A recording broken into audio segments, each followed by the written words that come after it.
পরিবারের মধ্যে রক্তক্ষয়ী সংঘর্ষে গুরুতরভাবে আহত তিনজন। ঘটনা শুক্রবার রাতে বিশালগড় থানার অন্তর্গত 2 নং চন্দ্রনগর এলাকায়। ঘটনার বিবরণে জানা যায়, ওই এলাকার ননী গোপাল সরকার শুক্রবার রাতে কাজ ছেড়ে বাড়ি ফিরে আসতেই একই এলাকার বরুণ সরকার পূর্ব শত্রুতার জেরে ননী গোপাল সরকারের উপর এলো পাথারি ধারালো দা দিয়ে আঘাত করতে থাকে। ননী গোপাল সরকারের চিৎকারে ওনার স্ত্রী গীতা সরকার এবং পুত্র বাবুল সরকার গোপাল সরকারকে বাঁচাতে আসলে তাদের ওপরও ধারালো দা দিয়ে আঘাত করতে থাকে।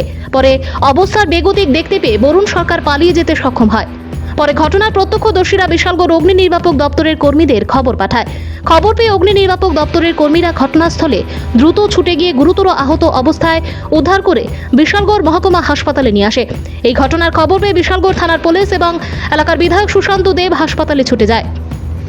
আহতদের অবস্থা গুরুতর হওয়ায় হাসপাতালের কর্তব্যরত চিকিৎসক তাদের উন্নত চিকিৎসার জন্য জিবি হাসপাতালে রেফার করে দেয়।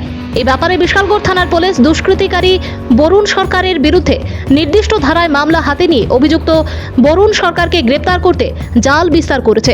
অন্যদিকে এলাকার বিধায়ক সুশান্ত দেব এই ঘটনার তীব্র নিন্দা জানাতে গিয়ে বলেছেন, ঘটনার অভিযুক্ত বরুণ সরকার কখনো আইনের হাত থেকে বাঁচতে পারবে না। তাছাড়াও বিধায়ক অভিযুক্ত বরুণ সরকারের কঠোর শাস্তির দাবি জানিয়েছে। অ্যাকচুয়ালি কিছুক্ষণ আগে আমরা শুনতে পেলাম আমাদের চন্দ্রনগর পঞ্চায়েত এলাকায় সিপিএমের এক দুষ্কৃতী বরুণ সরকার নামে আমাদের ভারতীয় জনতা পার্টির কার্যকর্তাদের উপর পরিবারের 3 জন সদস্যের উপর প্রাণঘাতী হামলা চালায়।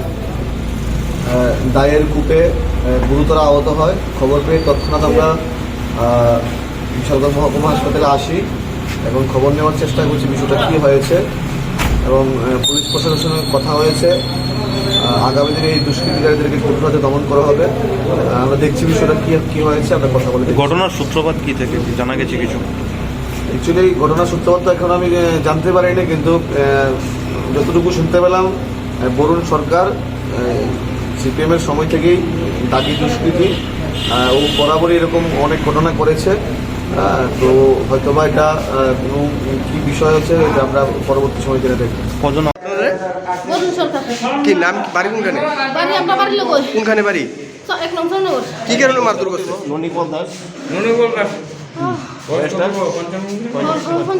কি কারণে মারধর করছে?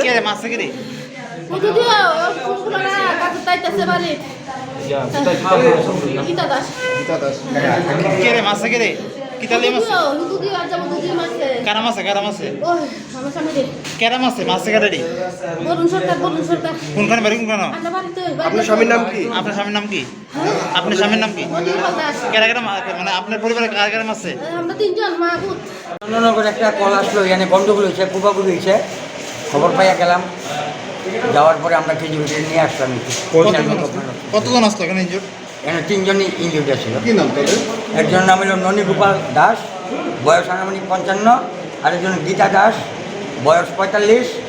আর তাইনের ছেলে আছে বাবুল দাস, বয়স 25। কি নিয়ে এই ব্যাপারটা আমরা জানি না। এলাকার মানুষ কেমন ইনজুর হয়েছে, কেমন তারা? ভালো ইনজুর্ড দিচ্ছে, চোখে মুখে খুব করছে। এখন তারা কই আছে? আমরা বিশালগড় গভর্নমেন্ট হসপিটালে পৌঁছা দিচ্ছি। এখানে এমএলএ সাহেব আসছে তার দেখার জন্য। অবস্থা কীরকম? আছে মোটামুটি সিরিয়াস কন্ডিশন।